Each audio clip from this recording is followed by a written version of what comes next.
नमस्कार, मी पुष्पा किचनमध्ये आपणा सर्वांचं मनपूर्वक स्वागत। आज आपण बनवणार आहोत चटपटीत कुरकुरीत मसाला डोसा। ही रेसिपी इतकी सोपी आहे, ती तुम्ही घरीच बनवून तुमच्या घरातील सर्वांना पोटभर आनंद देऊ शकता। चविष्ट कुरकुरीत डोसा बनवण्यासाठी योग्य पीठ होणं महत्त्वाचं आहे आणि ते आंबवणं तितकंच महत्त्वाचं आहे। डोशाला खरी चव येते त्या आंबवलेल्या पिठातूनच। सुंदर आणि खमंग डोसा कसा बनवायचा ते मी सर्व टिप्स तुम्हाला सांगणार आहे, म्हणून तुम्ही हा व्हिडिओ शेवटपर्यंत बघा। चला तर आपण उशीर न करता हा स्वादिष्ट डोसा बनवायला घेऊ। या डोशासाठी लागणारी बटाट्याची भाजी आणि खोबऱ्याची चटणी यासाठी लागणाऱ्या साहित्याची यादी इथं जोडलेली आहे, ती तुम्हाला डिस्क्रिप्शन बॉक्स मध्ये सुद्धा पाहायला मिळेल। सर्वप्रथम 3 वाट्या तांदूळ घ्यायचे, 2 वाटी उकडा तांदूळ, 1 वाटी साधा तांदूळ, 1 वाटी उडदाची डाळ, अर्धा चमचा मेथी दाणे, 2 टेबलस्पून पोहे।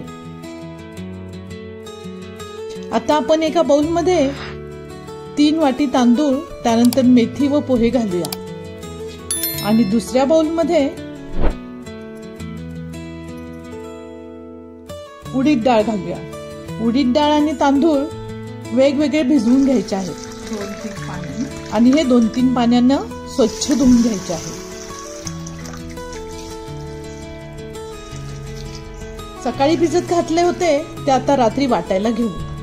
कमीत कमी 6 तास भिजवून घेतलेले चांगले, म्हणजे रात्रभर पीठ चांगले आंबते आणि आपले डोसे एकदम क्रिस्पी आणि चविष्ट होतात। प्रथम उडदाची डाळ वाटायला घेऊया, कारण ही खूप चिकट असते, त्यामुळे मिक्सरचे भांडे खूपच चिकट होते। डाळीनंतर तांदूळ वाटायला घेतले की भांडे आपोआप स्वच्छ होते। डाळीत थोडे पाणी घालून मिक्सरच्या भांड्यात ही उडदाची डाळ वाटायला घेऊ। मिक्सर मधून फास्ट मोडवर ही बारीक वाटून घेऊ। इतकं बारीक वाटलं गेलं पाहिजे, हे पहा, असं बारीक झालं पाहिजे। आता हे योग्य वाटले गेले आहे। आता या पिठाला एका बाउल मध्ये काढून घेऊ। हा जो बाउल घ्यायचा आहे तो पुरेसा मोठा असावा, जेणेकरून जेव्हा हे फर्मेंट होईल म्हणजे फुगेल तेव्हा त्याला पुरेशी जागा असेल। आता आपण तांदूळही छान बारीक वाटून घेऊया। बघा, असे पीठ तयार व्हायला पाहिजे। आणि आता बाउल मध्ये हे दोन्ही पीठ चांगले मिक्स करून झाकून ठेवूया। हे रात्रभर असं झाकून ठेवणार आहोत। आता आपल्या या डोशासाठी चविष्ट खोबऱ्याची चटणी बनवायला घेऊ। अशी चटणी डोशाला बहारदार बनवते। गोड, तिखट, चटपटीत, मलईयुक्त खोबऱ्याचा ताजेपणा एक आगळा स्वाद या चटणीला देतो। खोबरे, मिरची, आलं, लसूण हे सर्व बारीक चिरून घ्यायचं आहे। ही चटणी करायला मिक्सरचे मोठे भांडे वापरूया। यामध्ये आता चिरलेले वरील साहित्य आणि चवीपुरते मीठ, साखर घालूया।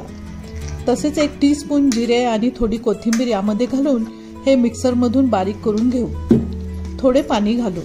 तुम्हाला चटणी किती जाड किंवा पातळ हवी असेल तितकं। उरलेली कोथिंबीर पुढे गार्निशिंग साठी वापरायची आहे। बघा, ही चटणी आता आपली तयार झालेली आहे। आता यावर फक्त तडका दिला की झाली तयार। आता खोबऱ्याची चटणी तर तयार झाली, यासोबत बटाट्याची चविष्ट भाजी तर हवीच हवी। चला तर आपण ही बटाट्याची भाजी बनवायला घेऊ। आता कुकरमध्ये 4 मध्यम आकाराचे बटाटे उकडून घेऊ। प्रथम कुकरमध्ये सुरुवातीला थोडे पाणी ओतून एका टोपामध्ये 4 बटाटे उकडायला ठेवू। टोपामध्ये पाणी न घालता कुकरला 3 शिट्ट्या देऊ। बटाटे उकडून घेतलेत, मिरच्या बारीक कट करून घेतलेत, कढीपत्त्याची पानं, साखर चवीपुरती, मीठ चवीपुरते, कोथिंबीर, कांदा आणि लिंबू। चला तर आता आपण आपल्या रात्री भिजत घातलेल्या पिठाची परिस्थिती काय झालेली आहे ते पाहूया। अरे वा, किती छान, किती सुंदर फर्मेंट झालेले हे पीठ आहे। किती छान जाळी पडली आहे आणि फुगले पण भरपूर आहे। आता हे आपले पीठ एकदम परफेक्ट तयार झालेलं आहे। आता आपण बटाट्याची भाजी तयार करायला घेऊया। प्रथम कढईमध्ये 2 टेबलस्पून तेल गरम करायला ठेवूया। तेल गरम झालं की उडदाची डाळ टाकायची आहे। उडदाच्या डाळीमुळे बटाट्याच्या भाजीला छान स्वाद येतो, तो मला आवडतो। त्यानंतर मोहरी, जिरे यात टाकूया हे चांगले तडतडले की कढीपत्ता टाकून घ्यायचा आणि हा चांगला तळला गेला की त्यामध्ये बारीक चिरलेली मिरची टाकून चांगलं परतून घ्यायचं आहे। त्यानंतर कांदा टाकून छान सोनेरी कलरवर कांदा परतून घ्यायचा आहे। कांदा परतल्यामुळे त्यात नैसर्गिक गोडसरपणा येतो, तो बटाट्याच्या साध्या चवीला आणखीनच फुलवतो। कांद्यामुळे भाजीला एक आगळाच आकर्षकपणा येतो, कधी सौम्य कधी झणझणीत। अशा कांद्यामुळे बटाट्याची भाजीची चव अप्रतिम होते। कांदा परतून झाला की त्यामध्ये अर्धा टीस्पून हिंग टाकून छान परतून घ्यायचा आहे। त्यानंतर 1 टीस्पून हळद टाकून छान परतून घ्यायचा आहे। हे परतून झालं की आपण उकडलेला बटाटा त्यामध्ये हाताने कुस्करून टाकायचा आहे। तसे हा बटाटा सुरीने कापून फोडी करूनही यात टाकू शकतो, पण हाताने कुस्करलेला ओबडधोबडपणा बटाट्याच्या भाजीला एकसुरी न करता वेगळेपणा देतो। आता हे सर्व बटाटे या फोडणीत मिक्स करायचे आहेत। थोडे मोठे बटाट्याचे तुकडे उलटण्याने बारीकही करू शकता। हे असे हे अजून थोडा वेळ परतायचे आहे। आता यामध्ये मीठ टाकूया, थोडे कमी किंवा जास्त हे प्रत्येकाच्या सोयीनुसार व चवीनुसार, त्यामुळे यात मी चवीनुसार असे मीठ टाकते। थोडी साखर यातील गोडवा बॅलन्स करायला टाकायची आहे। लिंबूशिवाय ही बटाट्याची भाजी पूर्णच होऊ शकत नाही, तेव्हा या भाजीसाठी अर्धा लिंबू पिळून घ्यायचा आहे। बटाट्याचे मिश्रण हळूवारपणे उलटण्याच्या साहाय्याने छान परतून घ्यायचे आहे। बारीक कट केलेली कोथिंबीर या भाजीवर टाकून पुन्हा उलटण्याने हे थोडा वेळ या कढईत हलवत राहायचे। कोथिंबीर टाकताच या बटाट्याच्या भाजीचा जो सुगंध स्वयंपाकघरातून बाहेर पडतो त्याने घरातील सर्वांचीच भूक खवळते। झाली आपली ही बटाट्याची भाजी तयार। आपणही आपल्या डोश्यासोबत सर्व करणार आहोत। ही भाजी भाकरी, चपाती, पुरी, ब्रेड, पाव यासोबत खाल्ली जाते। चव इतकी बहारदार आणि स्वादिष्ट की खवय्ये त्याचा लगेच चट्टामट्टा करतील।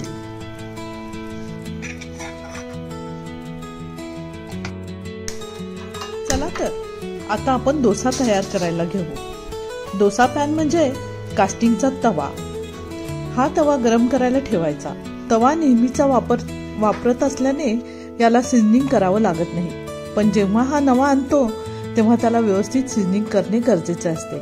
काटे चमच्याला कांदा लावून अशा पद्धतीने तव्याच्या सर्व भागावर तेलाचा एक पातळ थर पसरवायचा।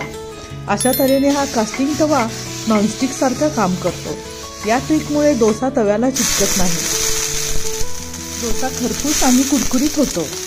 थोडं मीठ असलेलं पाणी यावर शिंपडून एक स्वच्छ कापडानं सर्व बाजूनं पुसून घ्यायचं आहे।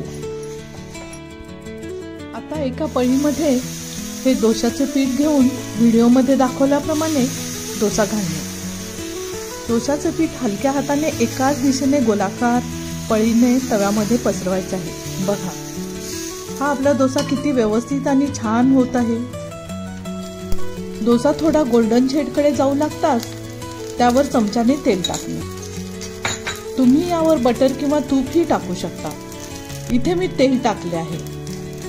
बघा किती खरपूस आणि कुरकुरीत होत आहे। हा डोसा आता जवळजवळ तयार झालेला आहे। आता याला आपण काढून घ्यायला सुरुवात करूया। बघा किती क्रिस्पी आणि किती सुंदर दिसत आहे। हा कास्टिंगचा तवा सर्व बाजूने एकसारखा तापतो आणि त्यामुळे डोसा खमंग आणि कुरकुरीत होतो। आता मी तुम्हाला दुसरा डोसा सुद्धा घालून दाखवते। हे अशा पद्धतीने याला पसरवायचं आणि त्यावरती तेल किंवा बटर जे तुम्हाला हवे त्याप्रमाणे तुम्ही टाकू शकता।